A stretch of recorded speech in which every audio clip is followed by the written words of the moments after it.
அந்த குப்பைகளை பூர்ணமாக கேட்டுக்கொள்கிறோம். அது மட்டுமல்ல, உங்களுக்காக கை கழுவதற்கு தண்ணிகள், குடிப்பதற்கு தண்ணிகள் அங்கே ஒழுங்கு செய்திருக்கின்றார்கள். தயவு செய்து நீங்கள் ஆலயத்துக்குள் எடுத்து வர வேண்டாம். அந்த இடத்திலே நீங்கள் உணவை அருந்திவிட்டு வருமாறு அன்போடு கேட்டுக்கொள்கின்றோம். இங்கே ஆலய வீதிகளிலே நீங்கள் உங்கள் தட்டுக்களை போட வேண்டாம் என்று அன்போடு கேட்டுக்கொள்கின்றோம்.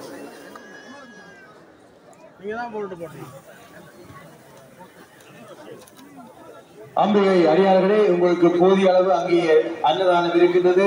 தயவு செய்து அமைதியாக வரிசையாக நின்று அன்னதானத்தை பெற்று அங்கே நின்று நீங்கள் உணவை அருந்திவிட்டு உங்களுக்காக அங்கே குப்பை கூடங்கள் நாங்கள் அமைத்திருக்கின்றோம். அங்கு குப்பை கூடங்களை போட்டுவிட்டு அது மட்டுமில்ல, நீங்கள் குடிப்பதற்கும் கை கழுவதற்குமான வசதிகளை நாம் அங்கே செய்திருக்கின்றோம். அது மட்டுமில்ல, இங்கு ஆலய வளாகத்திலும் நீங்கள் குளிர்பானங்களை பெற்றுக் கொள்ளலாம். அது மட்டுமின்றி காமாட்சி அம்பாள் தண்ணீர் பந்தலில் நீங்கள் குளிர்பானங்களை பெற்றுக்கொள்ளலாம். அங்கே வீதியிலும் ஒரு தண்ணீர் பந்தல் இருக்கின்றது. அங்கு சென்று குளிர்பானங்களை பெற்றுக்கொள்ளலாம் என்பதை அறிய தருகின்றோம்.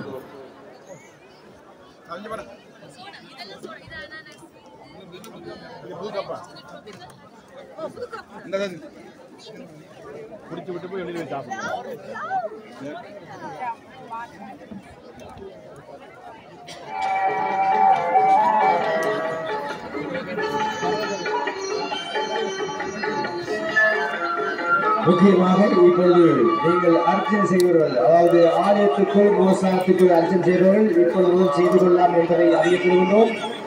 தேர் வந்தவுடன் தேரடி அர்ச்சனை மட்டும்தான் செய்யப்படும். ஆகவே இப்பொழுது நெரிசல்கள் இல்லாமல் இருக்கின்றது. தயவு செய்து ஆலயத்துக்குள் சென்று நீங்கள் அர்ச்சனைகளை செய்து கொள்ளலாம் என்பதை அறியப்படுகின்றோம்.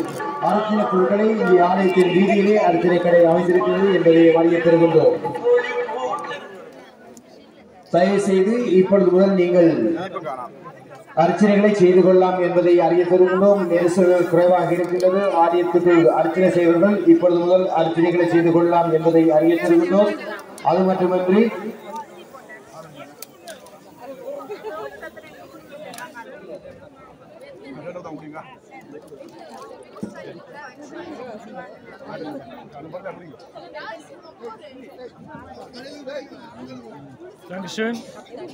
ஹலோ, இப்பொழுது மீண்டும் ஒருவர் தனது உடைமைகளை செலுத்திவிட்டு வந்திருக்கின்றார். முக்கியமாக ஆலயத்தில் வெளிக்கிட்டு தேர் அங்கே சென்ற பொழுது தேர் அதாவது ஆலயத்தின் வாசலில் அங்கே அர்ச்சனைகள் செய்து அங்கே பிரசாதம் கொடுக்கும் பொழுது அந்த ஒரு பெண் ஒருவர் அவருக்கு தட்டை கொடுத்திருந்தார். என்று குறித்துவிட்டு அவருடைய தாலி கொடியை எடுத்து சென்று விட்டார். இங்கே அது ஒரு நல்ல ஒரு வேலையை செய்திருக்கின்றார். உண்மையிலேயே இவ்வளவு ஒரு கேவலமான வேலைகளை செய்திருக்கின்றார்கள். ஒரு பெண் ஒருவர் அவருக்கு பிரசாதம் வேண்டும் சட்டை கொடுத்துவிட்டு அவர் களத்தில் இருந்த சாலை கொடியை எடுத்து சென்று விட்டார். இதுபோன்று பல விஷயங்கள் நாங்கள் நடப்பதாக கூறியிருந்தோம். உண்மையிலே நீங்கள் உங்கள் உணவுகளை பாதுகாத்துக் கொள்ளுங்கள்.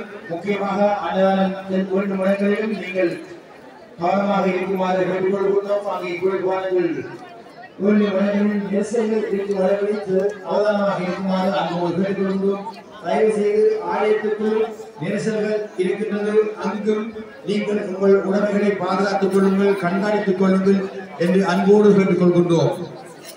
இங்கு ஒரு தாய் தனது தாலி கொடியை திறந்துவிட்டு இங்கே வந்திருக்கிறார். அதாவது ஆலயத்தின் வாசலில் தேர் செல்லும் போது அங்கே பிரசாதம் கொடுத்திருந்தார்கள். அவர்கள் பிரசாதம் கொடுப்பதற்கு அவர் தன் கையாலேயே தட்டை கொடுத்துவிட்டு அவரிடமிருந்து அந்த தாலி கொடியை எடுத்து விட்டார். உண்மையிலே ஒரு பாவமான செயல்களை செய்து கொண்டிருக்கின்றார்கள். அம்பிகை அடியார்களை தயவு செய்து உங்கள் உடைமைகளை நீங்கள் பாதுகாத்துக் கொள்ளுங்கள் என்று அன்பாக கேட்டுக்கொள்கின்றோம்.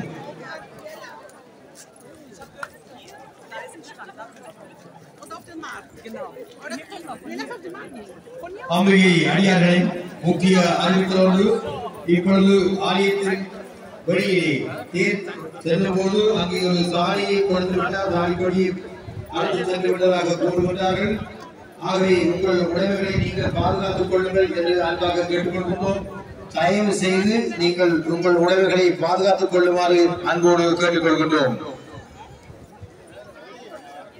ஸ்ரீ காமாட்சி அம்பாள் ஆலயத்தில் 32வது வருடாந்த மகோத்சவம் சிறப்பாக நடைபெற்றுக் கொண்டிருக்கின்றது. நான் காலையில் இருந்து அறிவித்துக் கொண்டிருக்கின்றோம். உங்கள் உடைமைகளை பாதுகாக்க வைத்திருங்கள் என்று வருடம் நாங்கள் கூறிக்கொண்டிருக்கின்றோம். நீங்கள் அதை செயல்படுத்தாது நகைகளை அணிந்து வந்து பின்பு எங்களிடம் முறைப்பீடு செய்வதெல்லாம் இது வளமை.